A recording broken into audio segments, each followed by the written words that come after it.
Hey everybody, so we have released a new way for teachers to enter scores for constructed response items or enter answers to questions on assessments for students.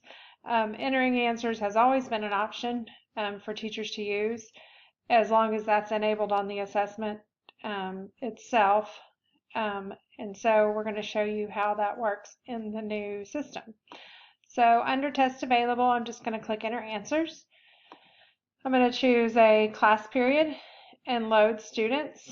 And you're going to see this screen. It's new. It can be a little bit overwhelming at first with all the options, but actually when you start clicking on these things, they all make sense, and it's pretty simple.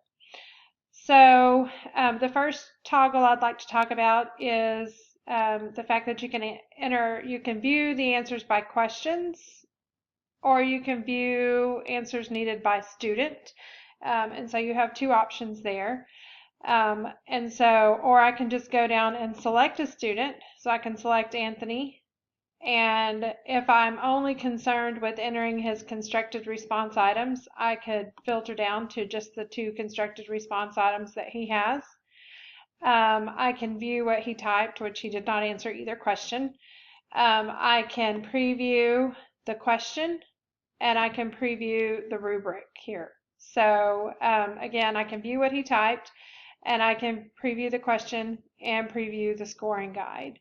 In Anthony's case, he did not answer the question, so he gets a 0 on both. And again, I could do the same thing. So on both the constructed response items, he didn't answer. And then I'm going to hit Review and Score, and I'm going to select Anthony and select Score Students. And so that's really the process I would go through to score an individual student. If I wanted to score an entire group, I'm just going to hit Clear Filters and go back. And I'm going to toggle over here to view answers by questions. I'm going to select all students, and then I'm going to filter to the constructed response type. And so I can see here number 2 and number 3 on the test were constructed response. I can see Anthony's already been scored, but I could go through one at a time again and score students based on their performance. And so again, I'm just going to give them a score. Once I have finished scoring number 1, I can toggle over to number 2, I can toggle over to number 3, and I can do the same thing. So I don't have to click save after each student and then, in the old system, click save, go back, select another student. I could actually view my whole class period here and score. And then once I'm ready to review and score the students, I'm going to hit Review and Score, and I'm going to say, which students I want to score. So I could say, score all unscored, and hit Score Selected Students. So you do have to hit Review and Score when you're done. It does save the score as you're, entering it. It's like a placeholder, but in order to see that show up in the data, I would have to hit Review and Score here. So there's a little bit of difference there.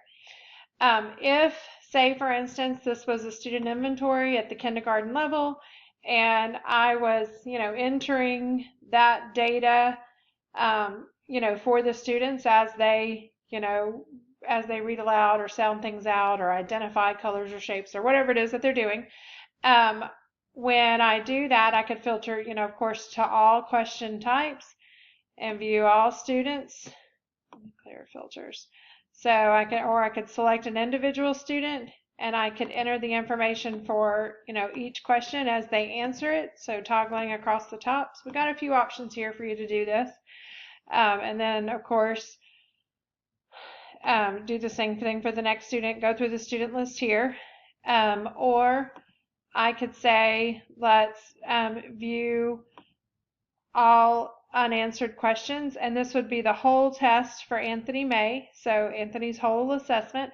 I could go through and score him as he's completing activities, and then I would switch to Claire, do the same thing, Colin, and go down my list of students. When I'm done, I would hit Review and Score.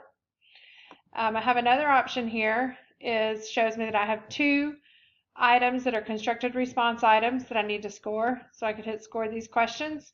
This shows my whole student list, again, whole student list, and I can just go through, it filters, in other words, it defaults to the filter for just constructed response, because we know most of the time that's the answers that you're entering, so we kind of gave you that quick filter.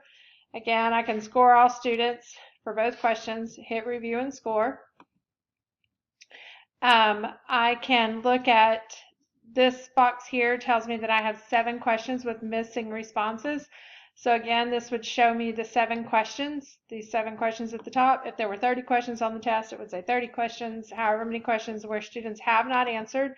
I could go through and review again by question, any unanswered question.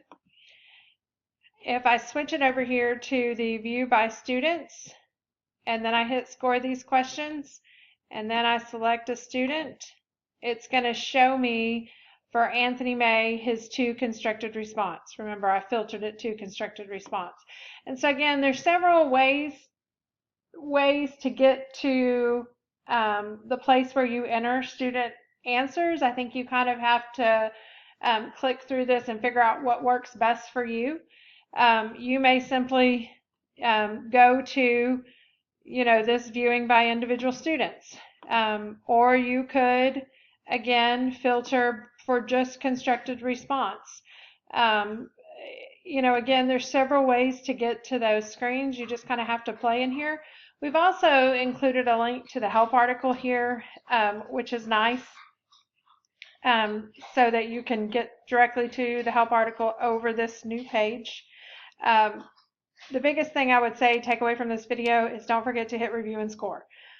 If you don't review and score after you've finished entering answers, it's saved the answers that you've entered, but you haven't actually scored your assessments. And so that review and score step is pretty important. So again, that's probably the biggest takeaway from here, is just the review and score, and that you can go in here and get to the information that you are trying to get to in multiple ways. They've also included this last name, first name, so you can view kids with, first to last or last to first in the name. And you can also just search for an individual student if you've just got to go in, and if you've got 30 kids in your list and you don't want to scroll, you can search for that student's name. So they've given you a lot of options. You could also filter to only unscored students. So if it's showing all the students in my list and I have one unscored student, turned in their test late or whatever, I could filter just to my unscored students. So, and they've given you this little icon here that indicates that this student, it's like an alarm bell saying there's something on this test that's unscored. And so anybody who doesn't have a bell next to their name means that everything on the test is scored. Something with a bell indicates that there are tests that have not been scored. All right, thanks so much.